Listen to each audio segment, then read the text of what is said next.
Hello and welcome back to On-Site Composting. I'm your host Drew, and today is going to be a fresh start for our Earth Machine Composter here, and it'll be edition number 1. And I have a special edition today because our neighbors, Jim and Irene, have agreed to give us some of their food waste so that we can compost it over here.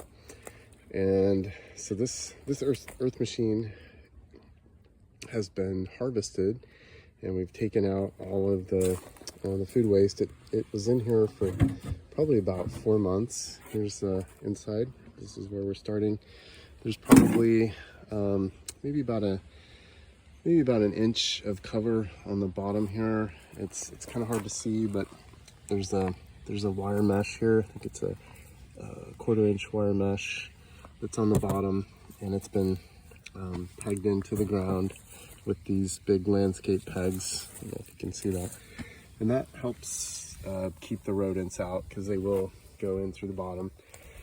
You'll notice there's a little bit of a triage here on our Earth Machine. I think the plastic's gotten a little warped, so I've wrapped a little food wire tie here to keep it together. But yeah, it'll hold just fine. And you can tell there's some little air vents that really help the composting process. But yeah, it's 80 gallons. It's an Earth Machine.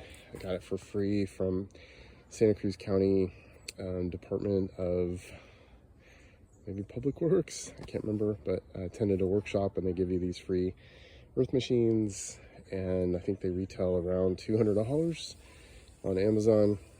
But I think it's one of the better compost systems to use. But again, it's got a little door here, so when you're done, you can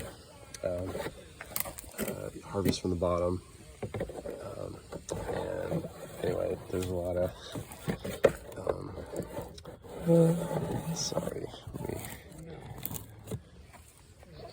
but yeah, that's the Earth Machine. And this is our food waste that we got from our neighbors, and I'm gonna put that in. Looks like, let's see, I haven't even really looked at it, but there's looks like eggplant and some lemons, and I'm not sure what else it is, but it's great and we really appreciate it. Thank you, Jim and Irene. But yeah, let's go ahead, and this is going to be our first edition. And this is cap material. I call it cap material, but it is material that has been screened, or I'm sorry, has not been screened.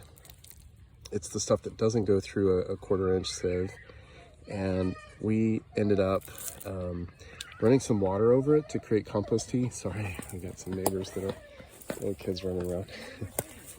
But yeah, so this is the material that was not screened through, that was harvested, and there's still a lot of eggshells that haven't been composted yet, and we'll just put it right back into the system. And we've poured rainwater or regular water over it to create a compost tea that we feed our garden plants, and then we use this to put on top of the food waste to keep it from smelling, and to keep it also helps with rodent proofing, because the more finished organic material you put on top of the food waste, not only does it help it decompose faster, but it also helps keep rodents away. They're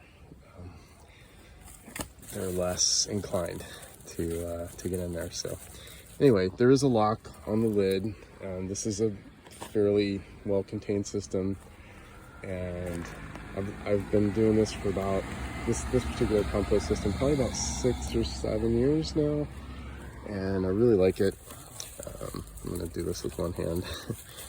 And let's see if I can get this to unravel.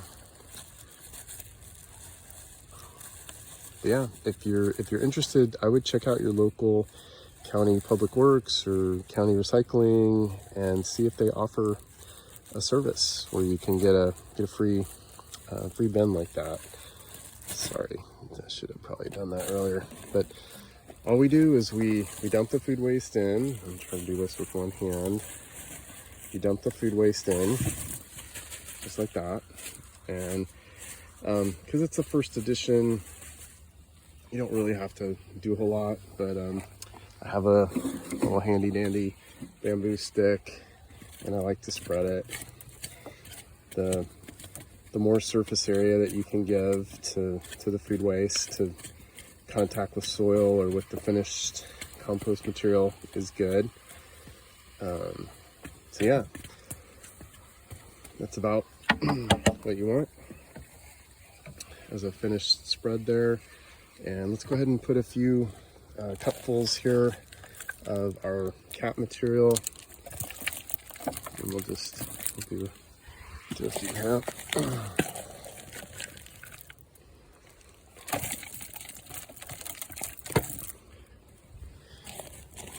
And you'll probably notice there's these little food sticker labels that like you get an apple and there's like a little sticker on it that tells you it's a Fuji or a Gala or whatever. But there's a lot of those that end up in the compost pile, and I just screen them out at the end. But boy, I wish we didn't have to deal with those. They're made of plastic.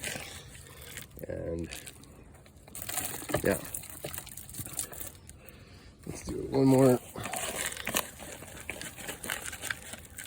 And I think that's probably good for today. Yeah, I think that's probably good. So we'll stop there for today. Put the lid on, and you can lock it. It says it turns to the right. I usually don't, unless I notice that, say, a raccoon came in and tried to get in, but usually don't have that problem. But yeah, thanks so much for tuning in. Sorry this went a little bit long, but I wanted to give a little bit more of an explanation for our first edition. Today is August 29th. It is a Thursday, so this is day one, and you know, it's probably going to take about 4 months to fill up. We just filled up our other Earth Machine Composter, so we're going to let that sit for 4 months. When this one's filled up, the other one will harvest. All right. So, all right. This is Drew for On-Site Composting. Thanks so much, and until next time.